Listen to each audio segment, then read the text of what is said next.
Graça e paz, meus amados, sejam muito bem-vindos a mais um vídeo aqui no nosso canal Estudo Divino. Que Deus te abençoe. Vai deixando aí sua inscrição no nosso canal, vai se inscrevendo, vai deixando o seu like e não se esqueça de ativar o sininho de notificações também, para que vocês sejam notificados a respeito de todos os vídeos que nós postarmos aqui no canal. Estou aqui hoje dando uma volta, fazendo um vídeo um pouco diferente para vocês, né? Perto aqui do meu condomínio, já fiz alguns vídeos aqui. Finalzinho de tarde, uma tarde bem agradável. Tem uns bichinhos ali ao fundo fazendo uns barulhinhos, ó. São corujas, ó. Um ninho de coruja, cara. Que coisa mais linda, né? Criação da mão do Senhor Deus, né? Que maravilha. Coisa linda. Eu tô aqui um pouquinho perto, elas estão um pouco assustadas, então eu vou me afastar, deixá-las em paz. A natureza é muito linda, né? Eu gosto muito de vir para um lugar assim, ó. Paulo chega a dizer que se contempla a beleza de Deus pelas coisas, pelas obras das suas mãos, né? Você olha para a natureza, esse silêncio, essa coisa, é um lugar desse assim bem tranquilo. Eu entendo um pouco por que Jesus ia para os montes, né? Orar. Bem, hoje eu quero refletir com vocês justamente um pouco a respeito de Jesus, a respeito da sua vinda, sua segunda vinda. Para nós cristãos será um grande acontecimento, é o que nós ansiamos, né? Paulo diz que esse anseio é como uma mulher com dores de parto, né? E eu queria refletir numa escritura que Jesus falou lá em Mateus 24, que ele disse que a segunda vinda dele, na verdade, né, se assemelharia como aos dias de Noé. E os dias de Noé, para mim, né, se assemelham com os dias que nós estamos vivendo hoje. E para entender isso, eu gostaria de voltar com vocês lá no livro de Gênesis, tá? Eu tenho algumas anotações aqui que eu fiz e trouxe para vocês, para me auxiliar. Lá no livro de Gênesis, capítulo 5, verso 32, a Bíblia diz que Noé gerou a 3 filhos quando tinha a idade de 500 anos. Então Noé tinha 500 anos e gerou a Sem, Cão e Jafé, era o nome dos 3 filhos de Noé. A Bíblia nos mostra, no capítulo posterior, capítulo 6, no verso 3, o Senhor diz assim, ó, anotei certinho aqui para vocês: não contenderá o meu espírito para sempre com o homem. Contender é ser contra, ser contrário, né? Contenda, ter contenda contra o outro, é você ser contra a outra pessoa. Então Deus estava contra aquela geração, contra os homens, porque faziam tudo errado. E Deus falou assim, ó, não vou ficar contendendo com esse povo para sempre. Então ele diz, não contenderá o meu espírito para sempre com o homem, porque ele também é de carne, porém os seus dias serão de 120 anos. A Bíblia nos explica isso e algumas pessoas até pegam essa parte para dizer que aqui Deus condenou aos homens a viverem menos. Porém não é isso. A gente vê que a descendência de Noé, o próprio Noé viveu 950 anos. A descendência dele viveu 400, 500, alguns 600, 250 anos. Ou seja, Noé teve tataranetos que continuaram a viver mais do que 120 anos. E o que isso quer dizer? Gênesis 6, verso 3, está mostrando o momento que Deus decide que o ser humano seria destruído, toda a alma vivente seria destruída, que ele iria acabar com o mundo, que viria o dilúvio. Gênesis 6, verso 3, mostra que Deus iria trazer o dilúvio, tanto que na continuação, Gênesis 6, do verso 7 ao 10, Deus decide sobre o dilúvio. Ele fala, ó, vai ser 120 anos, não vai mais ser mais do que isso. E mais para frente ele explica que viria o dilúvio, né? E fala mais uma vez a respeito da descendência de Noé naquele tempo e que Deus achou graça em Noé. Olha que maravilha, Deus já achou graça em Noé. E aí lá no verso 13 e 14 do mesmo Gênesis 6, Deus avisa a Noé sobre o dilúvio. Então Deus decide e depois de um tempo ele avisa a Noé sobre o dilúvio. Será que foi imediato? A Bíblia fala que que Noé tinha 500 anos quando gerou a seus filhos e que Noé tinha 500 anos quando Deus decidiu sobre o dilúvio. E a Bíblia fala lá em Gênesis 7, verso 6, que quando aconteceu o dilúvio, Noé tinha 600 anos.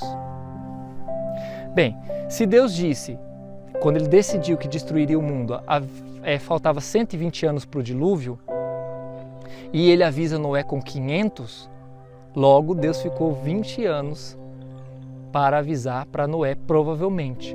Isso aqui são suposições, tá, meus amados? Baseados no que está escrito aqui. Não acredito no que eu estou falando, como eu sempre digo, vão lá e leiam todas essas referências que eu estou dando para vocês aqui. Então, provavelmente Deus decide destruir, fala, não vai passar de 120 anos. Quando Noé tinha seus 500 anos, 20 anos depois, Deus avisa a Noé sobre o dilúvio, e com 600 anos, como explica Gênesis 7, no verso 6, Deus vem com o dilúvio e destrói a terra.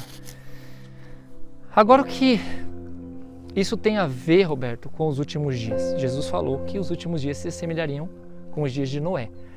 E lá numa das cartas de Pedro, segundo a Pedro 2, no verso, anotei aqui, verso 5, Pedro diz que Noé era um homem pregador de justiça.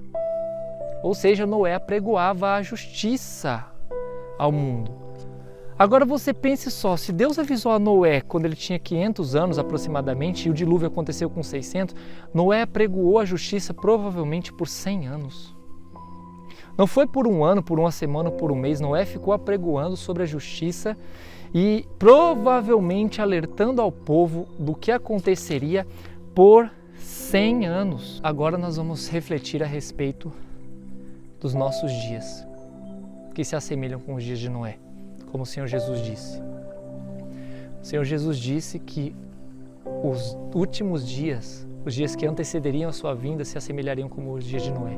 As pessoas beberiam, comeriam, se dariam em casamento, ou seja, uma indiferença total das pessoas com relação às coisas de Deus. Assim como aquele povo lá que viveu na geração do dilúvio. Uma indiferença, o povo estaria desapercebido. E o quanto que nós temos alertado a todos, que os sinais estão aí, que a vinda de Jesus está próxima. Eu digo nós, os cristãos, aqueles que creem verdadeiramente, aqueles que buscam seguir, que buscam se santificar, que buscam se arrepender. Porque tem muitos aí que se dizem cristãos que não estão se arrependendo. Aquele povo ali podia ser que tinha um ou outro que até acreditava em Deus, porque ouviu falar ali, né? Foram descendência de Caim, também ouviram falar das histórias e até podiam ter a sua crença, mas achavam nós não precisamos de Deus. E as pessoas estão assim hoje. E tem se passado décadas e as pessoas estão dizendo assim como está escrito: onde está a promessa da vinda? O Senhor Jesus se encarregou até disso, de nos dizer que as pessoas falariam: cadê? Eu tenho 33 anos, por exemplo.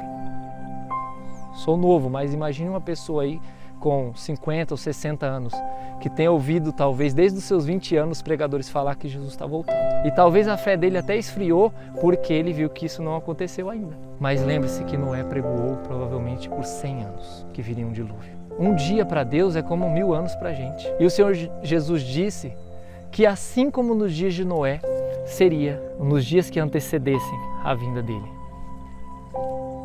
E quando chegasse o dia, como está dizendo lá, veio o dilúvio e levou o povo. Então um será levado também nos últimos dias e outro será deixado. E quando nós vemos isso, nós achamos que nós vamos ter um arrebatamento secreto. E não é isso que a Bíblia diz. O levados e deixados provavelmente não fala de arrebatamento, mas sim, o Senhor Jesus dá referência ao dilúvio. Quem foi deixado? Foi quem foi deixado na arca, quem foi deixado no mundo vivo. Quem foi levado? O Senhor Jesus explica: veio o dilúvio e levou a todos. Assim também será naqueles dias. 2 estando no campo, né? Um será deixado e outro será levado. A alusão é com os dias de Noé, e os que foram levados foram os perdidos. Não fique pensando que vai ter arrebatamento secreto porque o Senhor Jesus disse que a sua vinda vai resplandecer no céu. O sinal aparecerá, lá daquele ponto até o outro ponto, lá do Oriente até o Ocidente, onde o sol está morrendo lá atrás, vai aparecer o sinal. E todos verão a vinda do Filho do Homem com grande poder e glória. E é isso que temos anunciado. Então, se veja nos dias de Noé. Arrependam-se. Curvem-se ao Senhor Deus. Busquem mudar. Roberto, eu sou mau, eu sou ansioso, é isso. Busquem mudar. Eu digo por mim, por experiência própria, o tanto que eu tenho mudado na minha vida. Não sou perfeito, não. Preciso da misericórdia do Senhor Jesus, como qualquer um de vocês. Mas se você verdadeiramente buscar ao Senhor, achará. Porque Ele diz, quem me busca, de todo o coração me encontra. E quem se esforça para mudar, muda sim, de verdade. Em nome de Jesus. Não seja como aquele povo que foi levado pelo dilúvio, porque o dia está próximo. Amém? Que Deus te abençoe. Se inscreva no nosso canal, ative o sininho de notificações e até o próximo vídeo, se Deus quiser.